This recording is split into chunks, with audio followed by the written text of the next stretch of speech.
emissions have doubled, and so there has been this increasing tendency for increasing the number of delegates. Today's breaking news, I bring to you the COP28 delegates that is hosted in Dubai. The professor is trying to analyze what is really important in the delegates that appear in this summit.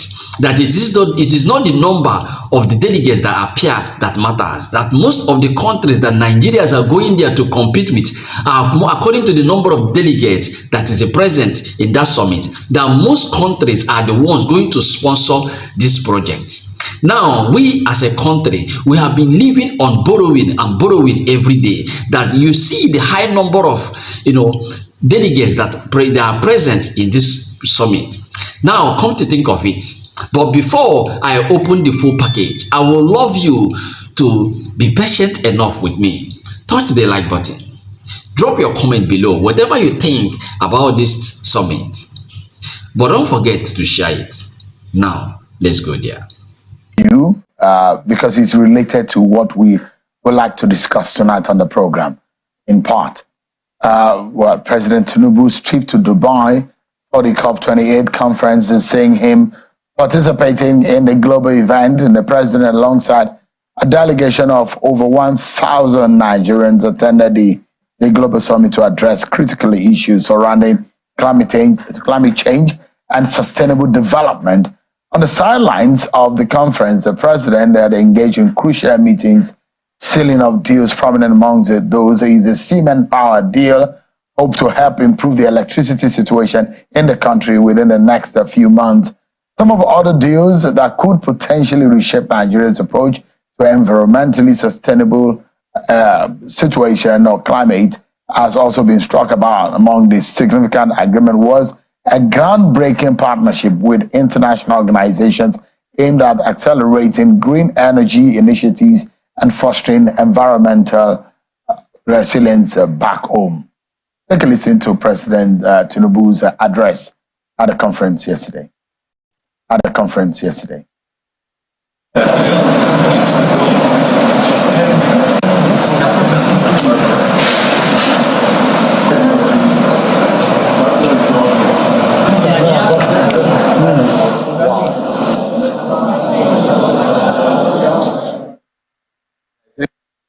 We are committed to critical steps to reduce methane emission by ensuring flood gas are eliminated. There's a huge penalty for that. There's equally a huge incentive to do so. The measures that we're taking here is a welcome development, no doubt about that. And we are with the leadership of UAE for the commitment so far. We are consolidating on the gas export, usage domestically and export for other countries. I can assure you that we will be partner in progress to achieve renewables. We are committed to energy mix. We are providing cooking gas for a large population. We will continue to do that. We've signed off on reduction of methane. We will leverage on new technology, and we hope the two giant nations and the Emirates will be able to help us through.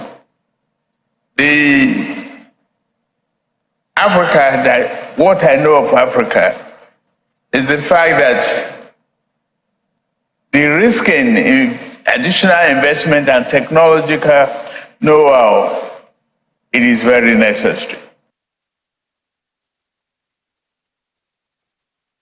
President Tinubu there when he was addressing the conference. However, President Tinubu's trip hasn't been without some controversy.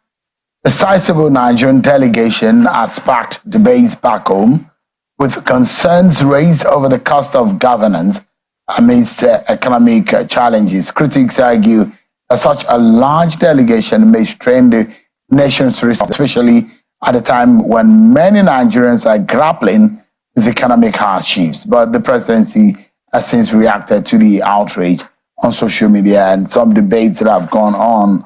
And this is in part what Tope Ajayi, a senior special assistant to the president on media and publicity, had to say. Over 1,100 Nigerian listed on the Nigerian delegates. Let me take some pain to read some of what Tope Ajayi wrote. This is just in part in a lengthy response that he wrote in a response to say the fact against the fiction. He says, quote, "Their participation is very important. It is not for jamboree, and it is being mischievously represented on social media. It is important to state here that delegates from all countries, whether from government, private sector, media, and civil society groups, attend the COP summits and conference as parties, and the number of attendees are registered against their countries of origin.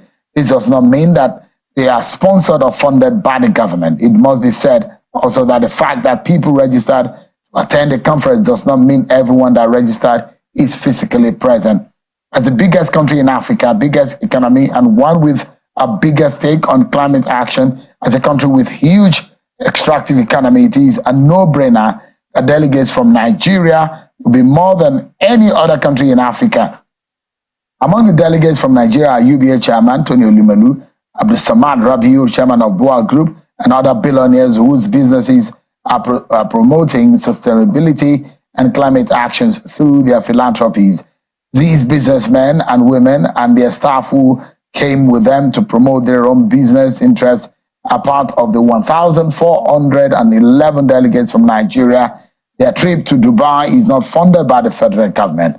And of course, as part of portions of what Dr. Ajayi, Senior Special Assistant to the President on Media and Publicity, sent out as a response to the debate over whether or not Nigeria really needed a 1,411 delegates to that conference.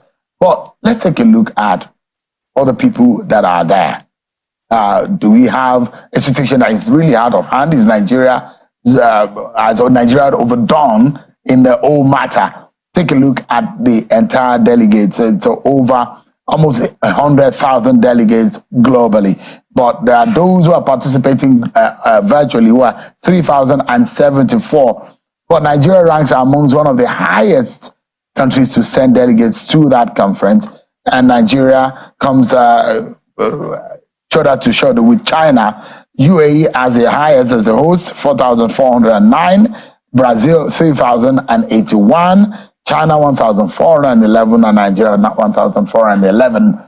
But, I mean, why are Nigerians particular about this matter of how many Nigerians the government has been sponsoring there? A long list of ministers, a long list of delegation to that conference, and whether or not Nigeria has what it takes to be able to fund that kind of trip when we're talking about cutting cost of governance. If there are 3,074 delegates who are on the virtual space, can all of these people also revert to virtual when some other countries are being criticized? In fact, Kenya criticizes the president for his travels recently. So he campaigned that he was going to cut the cost of his travels.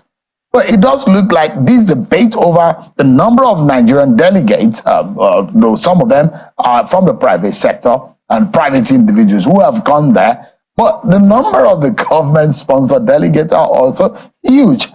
And can Nigeria, in the midst of economic hardship, bear the brunt of shouldering these costs? Tonight, our Professor Jide Adibe is a professor of political science. He joins us live here now. So thanks so much, Prof, for joining us tonight. Thanks, Joe. You smiling? Yes, sir. You want me to be crying? How would you describe this scenario? Sad or the situation where Nigerians are agitating, or are Nigerians just overreacting in this matter? Comic, paradoxical. I can find more adjectives. Well, if you take this in isolation, it will probably be some room for justification. You can argue COP28 compared to what happened in Egypt, the size of the delegations have doubled. And so there has been this increasing tendency for increasing the number of delegates. But we cannot take this in isolation. We had just come out from conversations about purchase of a 116 million naira SUV for legislators. The president has been junketing around. We read that when he attended the hunger conference in New York, he spent 500 million. And then dollars, not naira. And then he's been to a number of UAE and several other countries. How much were they costing? And just a few days ago, the minister for FCTA told us that the government was going to spend 15 billion naira, not to build, but to complete a befitting residential place for the vice president.